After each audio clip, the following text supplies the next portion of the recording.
Halo digital enthusiast. Kali ini saya akan mencoba mereview kamera DSLR Legend dari Canon yang cocok untuk kalian gunakan latihan fotografi pemula nih guys. Ini adalah Canon EOS 550D atau yang biasa dikenal dengan EOS Rebel T2i atau EOS Case X4. Kamera ini pertama di launching pada tahun 2010, yang artinya sudah 14 tahun berlalu. Lalu apakah kamera ini masih layak dipakai di tahun 2024? Mari kita bahas. Canon 550D merupakan versi pembaruan dari Canon 500D yang dirilis pada tahun 2009. Kamera ini membawa beberapa fitur baru dari adiknya, yaitu Canon 500D menggunakan sensor 15 megapiksel APS-C CMOS sensor, sedangkan Canon 550D menggunakan 18 megapiksel APS-C CMOS sensor. Dengan resolusi yang lebih tinggi, tentu Canon 550D dapat mengambil gambar dengan lebih tajam.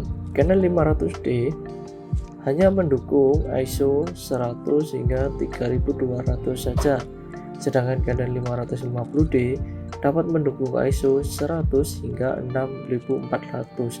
Ini dapat jadi keunggulan karena kita jadi bisa mengambil video dengan kondisi cahaya yang minim. Canon 500D hanya mendukung 3 frame per second untuk continuous shooting, sedangkan Canon 550D sudah mendukung 4 frame per second continuous shooting. Walaupun hanya berjarak 1 frame saja per detik, tapi untuk mengambil gambar dengan objek bergerak cepat ini sangat membantu. Canon 500D hanya mendukung perekaman 1080p 20fps, sedangkan Canon 550D sudah mendukung perekaman video hingga 1080p 30fps. Pada bagian depan terdapat tombol analog yang juga berfungsi sebagai shortcut. Analog atas untuk mengatur white balance, analog bawah untuk mengatur picture style, analog kanan untuk mengatur mode autofocus, dan analog kiri untuk mengatur timer. Pada bagian atas terdapat tombol shutter, tombol untuk mengatur ISO, dan analog untuk mengatur mode pengambilan gambar. Jika kalian bingung AV, TV, dan lain-lain ini apa, kalian bisa klik link di description box di bawah untuk membaca pengertian mode tersebut di website Meso Digital. Oke, lanjut. Di bagian atas terdapat hood shoe untuk menaruh aksesoris seperti mikrofon eksternal, flash, dan lain-lain. Bicara soal mikrofon, Canon 550D sudah dibekali dengan port mic input di sisi kiri, disertai dengan mini HDMI dan mini USB untuk transfer data. Pada bagian depan terdapat mounting lensa Canon EF/EF-S yang sudah mendukung banyak varian lensa hingga 300 lebih varian lensa. CD card pada Canon 550D terletak di sisi kanan.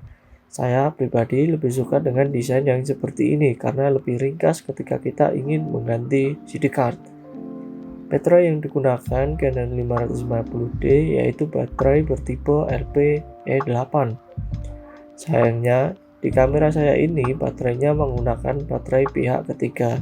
Yaitu juga termasuk kelebihan kamera DSLR Canon karena selain spare part banyak tersedia, juga karena banyak produsen pihak ketiga yang memproduksinya sehingga harganya lebih murah. Untuk lensa bawaan dari kamera ini yaitu menggunakan lensa Canon 18-55mm dengan bukaan atau f3,5 sampai 5,6. Sebenarnya lensa ini sudah cocok digunakan dalam berbagai kondisi, namun untuk hasilnya kita tidak bisa banyak bermain bokeh dengan menggunakan lensa bawaannya ini. Berikut adalah hasil beberapa foto dan video dengan menggunakan kamera ini.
Kekurangan kamera ini adalah bodinya yang besar, khas ala kamera DSLR.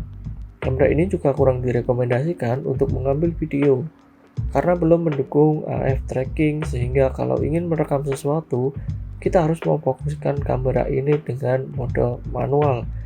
Walaupun begitu, overall, kamera ini masih rekomend untuk digunakan sebagai kamera awal belajar fotografi.